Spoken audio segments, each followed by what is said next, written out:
Compostela Valley, pagpalit ng pangalan. Naipasa sa Senado ang isang panukalang batas noong 2019 na opisyal na pagpapalit sa pangalan ng lalawigan mula sa Compostela Valley patungong Davao de Oro. Ito ay upang linawin ang mga kalituhan sa pangalan ng lalawigan na minsan ay nauugnay sa lambak ng Cagayan at sa bayan ng Compostela sa Cebu. At naiugnay din sa mga karatig lalawigan sa rehiyon ng Davao. Nakita nila ang pagpapalit ng pangalan bilang pagkakataon upang maipakilala ng higit ang lalawigan sa mga mamumuhunan sa hinaharap. Ginanap ang plebisito noong December 7, 2019 na ang nakararami ay bumoto at sumang-ayon sa pagpapalit ng pangalan.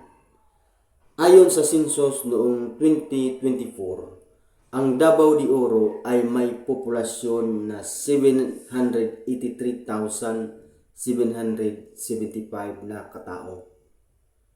Karamihan ng mga naninirahan sa lalawigan ay mula sa mga lalawigan ng Cebu, Samar, Bohol at iba pang lalawigan sa Kabisayaan.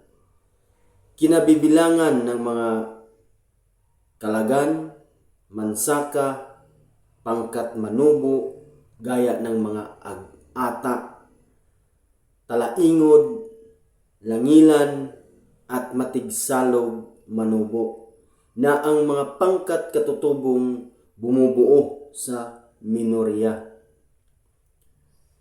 Wikang Cebuano ang pangunahing sinasalita sa lalawigan. Sinunda naman ito ng mga wikang Kalagan, wikang Mansaka, wikang Mandaya at Dibabawon.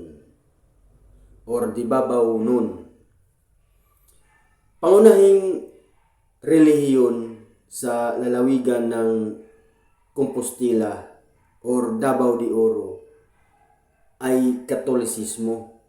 So 74% ng kabuuang populasyon sa Compostela Valley na ngayon ay Davao de Oro ay ang relihiyon nila ay Katolisismo.